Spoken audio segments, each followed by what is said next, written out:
सध्या विधानसभा निवडणुकीची धामधूम सुरू असून कोपरगाव विधानसभा मतदारसंघाचे राष्ट्रवादी काँग्रेस, भाजप आणि शिवसेना आरपीआय मित्र पक्ष महायुतीचे अधिकृत उमेदवार आशुतोष काळे यांच्या प्रचाराचा शुभारंभ आज बुधवारी कोपरगाव शहरातील जुनी गंगादेवी मंदिरात विविध मान्यवरांच्या उपस्थितीत करण्यात आला।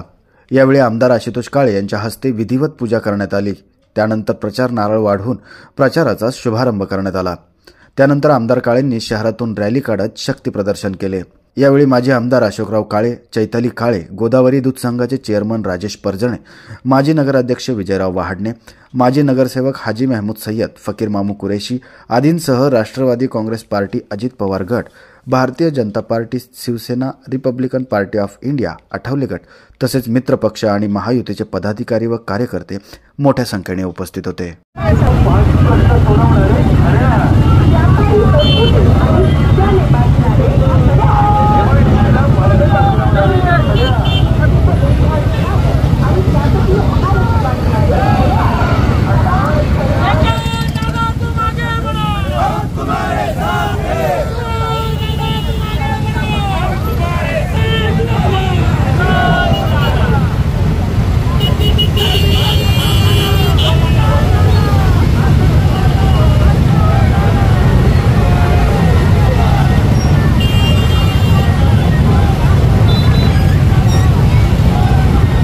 शेवटी महाविकास आघाडी विरुद्ध महायुती या दोन्ही आघाड्यांमधले घटक पक्ष त्या ठिकाणी लढत आहे।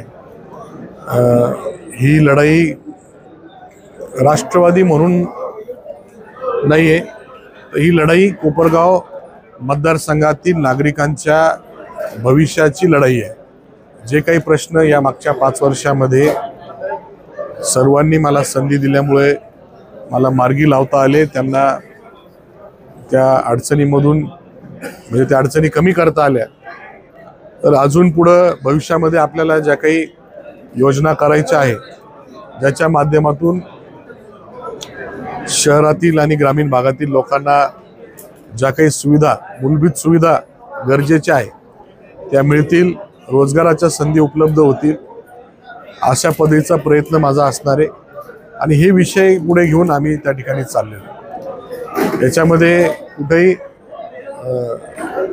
वेगळे काही विषय घ्यायचं काही कारण नाही। जसं मी सांगितलं का कोपरगाव मतदारसंघामध्ये 4 इरिगेशन किंवा 4 पद्धतीने त्या ठिकाणी पाणी मिळतंय। निळवंडे असेल, गोदावरी कालवे असतील, NMC असेल किंवा पालखेड असेल, तर त्या भागातल्या अडचणी आहे त्या सोडवण्यासाठी निधीची गरज आहे। या सर्व गोष्टी त्या ठिकाणी सोडवणार। रस्त्यांच्या बाबतीमध्ये अजून निधी उपलब्ध करून रस्ते चांगले दर्जाचे कसे होतील, अजून जे स्टेट हायवे आहे ते चांगले झाले पाहिजे। तसेच MDR असेल, ODR असतील किंवा ग्रामीण मार्ग असतील, यांनाही निधी आणून ते रस्ते केले पाहिजे। जे रस्ते नकाशावर नाही आहे ते नकाशावर आणून त्यांना निधी उपलब्ध करायचा आहे।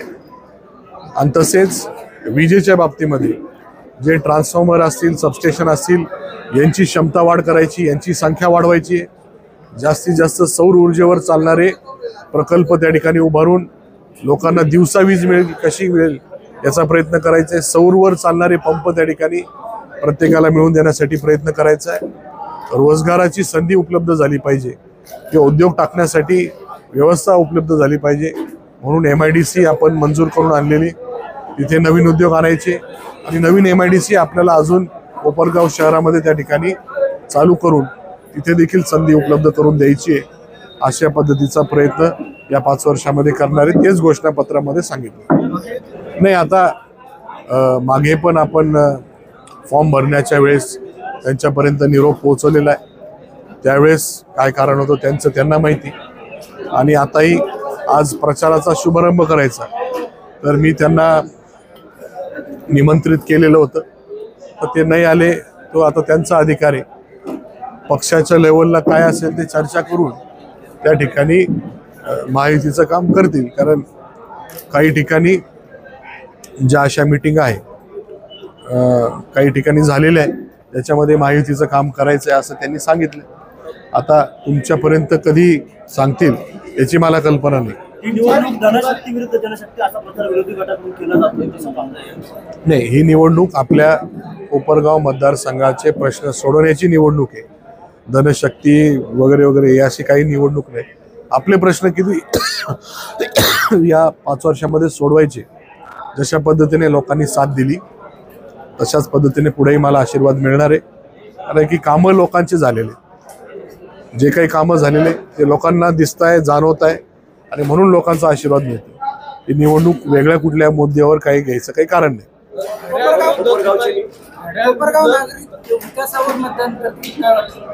निश्चितपणाने लोकांना बदल दिसतोय, लोकांना कामं झालेले दिसत आहे, जाणवत आहे. त्याच्यामुळे निश्चितपणाने लोक त्याच्या पद्धतीने मतदान करतील. घड्याळ विरुद्ध तुतारी अशी कोपरगावमध्ये लढत बघायला मिळते आहे. येत्या 12 तारखेला शरद पवारांची सभा देखील कोपरगावमध्ये होणार आहे. मात्र कोपरगावचे विरोधी उमेदवार आहेत त्यांच्याकडनं नारा दिला जातोय की गद्दार विरुद्ध निष्ठावंत. 12 तारखेच्या सभेनंतर आपल्यावर काही परिणाम होईल का नाही? आता प्रत्येक पक्षाला ज्याची त्याची सभा घेऊन त्यांची भूमिका मांडण्याचा अधिकार आहे. त्याच्यामुळं जे ते त्या ठिकाणी करणारच आहे.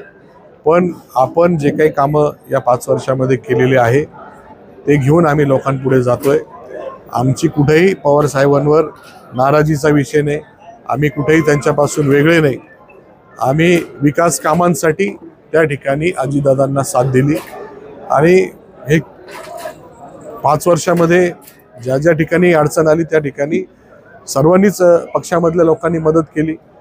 प्रश्न मार्गी लावणं ही प्राथमिक एक लोकप्रतिनिधीची जबाबदारी आणि ते करण्यासाठी जे काही करावं लागलं ते त्या ठिकाणी आम्ही केलं.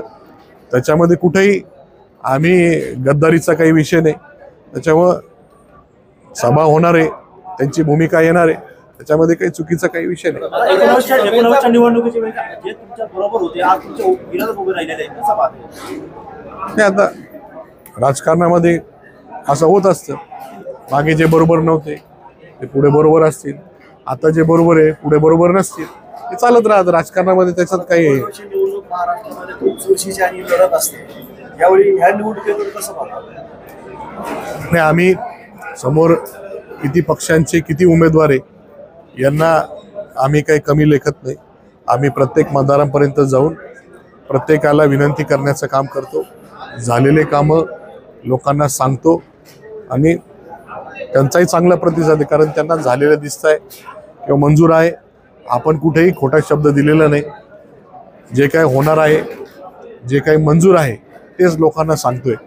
त्याच्यामुळं या निवडणुकीमध्ये जरी उमेदवार असले, कितीतरी पक्ष असले, परंतु पॉझिटिव्ह रिस्पॉन्स सर्व मतदारांचा मिळतोय.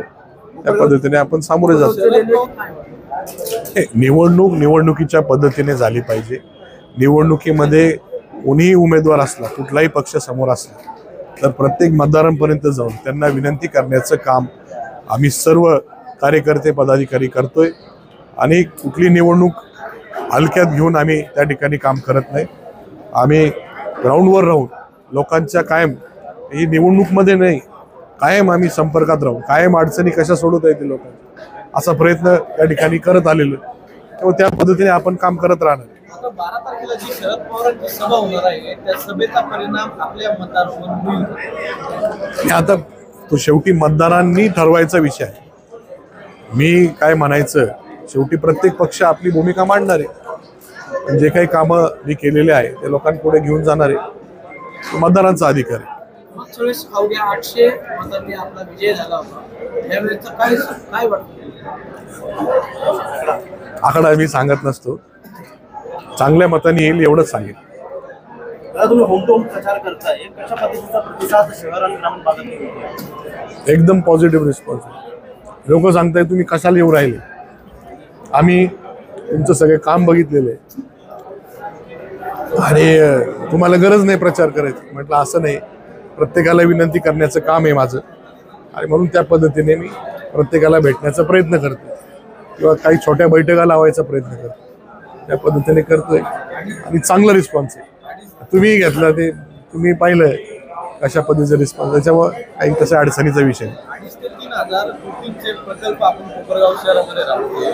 मात्र यावेळी कोपरगावचा कुठला प्रलंबित प्रश्न घेऊन आपण या निवडणुकीला सामोरं जाणार? हे आपल्या पश्चिमेकडचं पाणी पूर्वेकडे वळवून गोदावरी कालवे असतील, गोदावरी खोरे असतील, त्याच्यामध्ये पाण्याची जी काही कमतरता आहे ती आपल्याला भरून काढायची.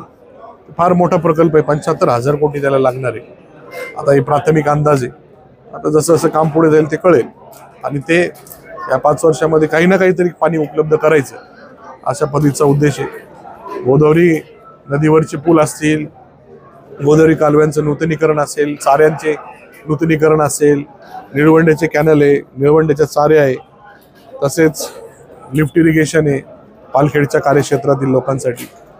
हे फार मोठे प्रकल्प आहे आणि कोपरगाव शहराचा जर विचार केला, MIDC आहे, भुयारी गटरची योजना मंजूर आहे, ते काम करणं असेल, रस्त्याचं काम असेल, भुयारी वीज वाहिन्या असतील, हे असे मोठे विषय आहे.